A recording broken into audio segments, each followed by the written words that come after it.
छात्रों, आज अपन अलाउंसेज या भत्तों के बारे में कुछ डिटेल से अध्ययन करेंगे। भत्तों के बारे में आप सभी को ये बता दिया गया था कि ये सब सकल वेतन की गणना में शामिल होते हैं अगर ये कर योग्य हैं। तो इस तरह से भत्तों को अपन मोटे रूप से 3 भागों में विभक्त कर सकते हैं। एक तो ऐसे भत्ते जो कर योग्य हैं, टैक्सेबल अलाउंसेज। दूसरी कैटेगरी में ऐसे भत्ते आते हैं जो कर मुक्त हैं, जो टैक्स फ्री हैं। और तीसरी कैटेगरी में वे भत्ते या अलाउंस आते हैं जो निर्धारित शर्तों की पूर्ति करने पर कर मुक्त हैं। कर मुक्त तो हैं, लेकिन कुछ शर्तों की पूर्ति करने पर। इस तरह से मोटे रूप से भत्ते 3 तरह के हो गए: टैक्सेबल, टैक्स फ्री और कुछ शर्तों की पूर्ति करने पर कर मुक्त। अब तीनों में से सबसे पहले अपन देखेंगे पूर्णतया कर योग्य भत्ते, होली टैक्सेबल अलाउंसेज, WHOLLY, होले, पूर्ण रूप से होली टैक्सेबल अलाउंसेज। इसके अंतर्गत आपकी पुस्तक में एक भत्तों की, कर योग्य भत्तों की पूरी एक लिस्ट दी गई है। लेकिन उस लिस्ट के ऊपर चर्चा करने से पहले या उसमें जो दे रखे हैं उनको आप लोगों को बताने से पहले मैं ये कह देता हूँ कि वो लिस्ट अपने आप में एग्जॉस्टिव नहीं है, वो पूरी लिस्ट नहीं है। और पूरी लिस्ट का मतलब यह है कि या तो आप लोगों को किसी भत्ते के बारे में ये दिया हुआ होगा बुक में कि ये कर मुक्त है, और अगर वो कर मुक्त नहीं है तो फिर कर योग्य है। तो इस तरह से कर योग्य ये अभी जो लिस्ट में अपन चर्चा करेंगे उसके अलावा और भी भत्ते हो सकते हैं। अगर उनके बारे में कर मुक्ति नहीं दे रखी है तो इस हेड में उनको लेते हैं। और ये कर योग्य भत्ते सभी प्रकार के कर्मचारियों के लिए कर योग्य होते हैं। इसके आपकी बुक में कुछ उदाहरण दे रखे हैं। आपसे अपेक्षा ये की जाएगी कि आप साथ साथ में बुक का अध्ययन करते रहें। जो ही बुक की व्यवस्था हो जाए और या अतिशीघ्र पुस्तक की व्यवस्था आप लोग कर लें, उसके बिना पढ़ने में बड़ी दिक्कत आएगी। इनकम टैक्स में सारा का सारा मामला थ्योरेटिकल है और नियमों के ऊपर आधारित है, इसलिए बुक आप साथ साथ में ज़रूर रखें और उसका लगातार अध्ययन करें। अध्ययन करने पर मैं समझता हूँ आप लोगों के किसी तरह की कोई दिक्कत होने वाली बात नहीं है, और बाकी चीज़ें अपन इन वीडियोज़ में क्लियर करते ही जाएंगे। तो कर योग्य जो भत्ते हैं उसमें सबसे पहले इसमें दिया हुआ है महंगाई भत्ता। और महंगाई भत्ते को इंग्लिश में कहा गया है dearness allowance, DEARNESS, dearness allowances, महंगाई भत्ता। मैं आप लोगों को ये कहना चाहूँगा कि बुक में हिंदी और इंग्लिश में जो वर्ड्स हिंदी और इंग्लिश में दोनों में दे रखे हैं उनको आप दोनों भाषाओं में ही परिचित हो जाएं, क्योंकि जहाँ तक प्रश्न पत्र एग्ज़ाम में करने का सवाल है तो आप लोग इंग्लिश में ही करते हैं। तो इसलिए आपको इंग्लिश वर्ड्स और हिंदी वर्ड्स दोनों की जानकारी होनी चाहिए। तो पहला भत्ता हुआ महंगाई भत्ता, डियरनेस अलाउंस। दूसरा है नगर क्षतिपूरक भत्ता, city compensatory allowance, city compensatory allowance.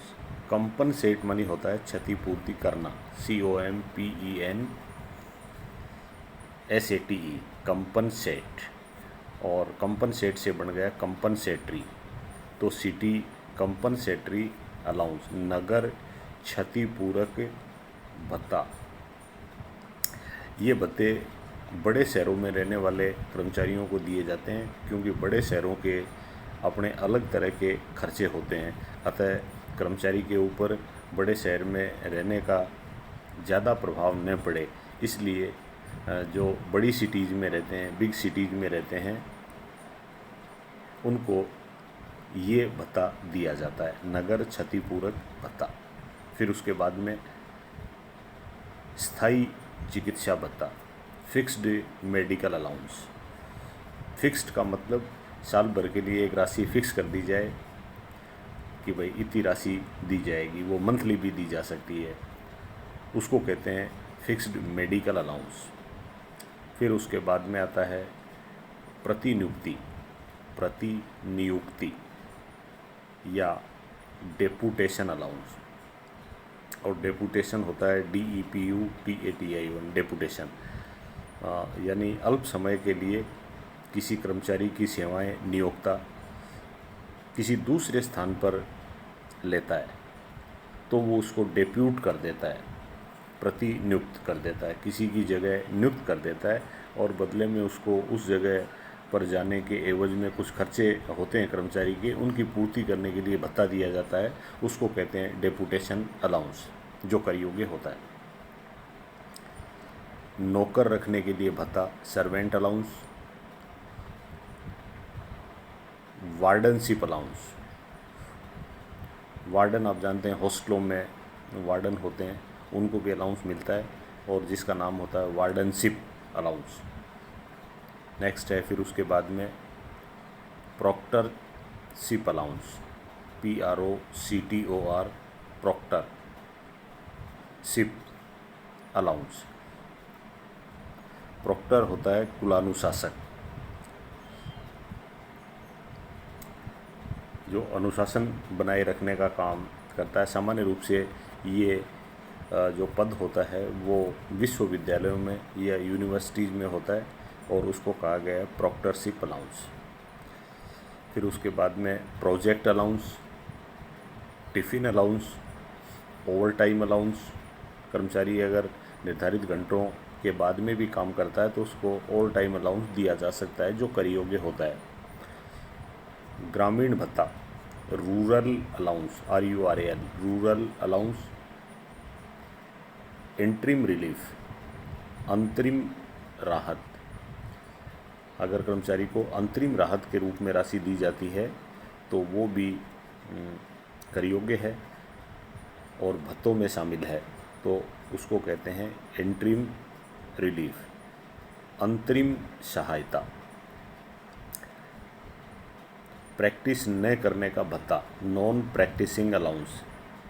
ये सामान्य रूप से डॉक्टर्स को मिलता है, और ये इसलिए दिया जाता है कि उनको प्रैक्टिस करने की ज़रूरत ना पड़े, तो नॉन प्रैक्टिसिंग अलाउंस।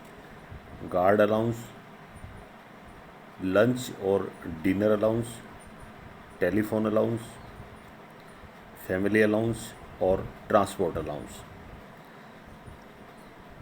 और उसके बाद में इन्होंने कुछ लिस्ट आपको बता दी है, और लास्ट में लिख दिया गया है कि अन्य भत्ते जो स्पष्टतया करमुक्त घोषित नहीं किए गए हैं।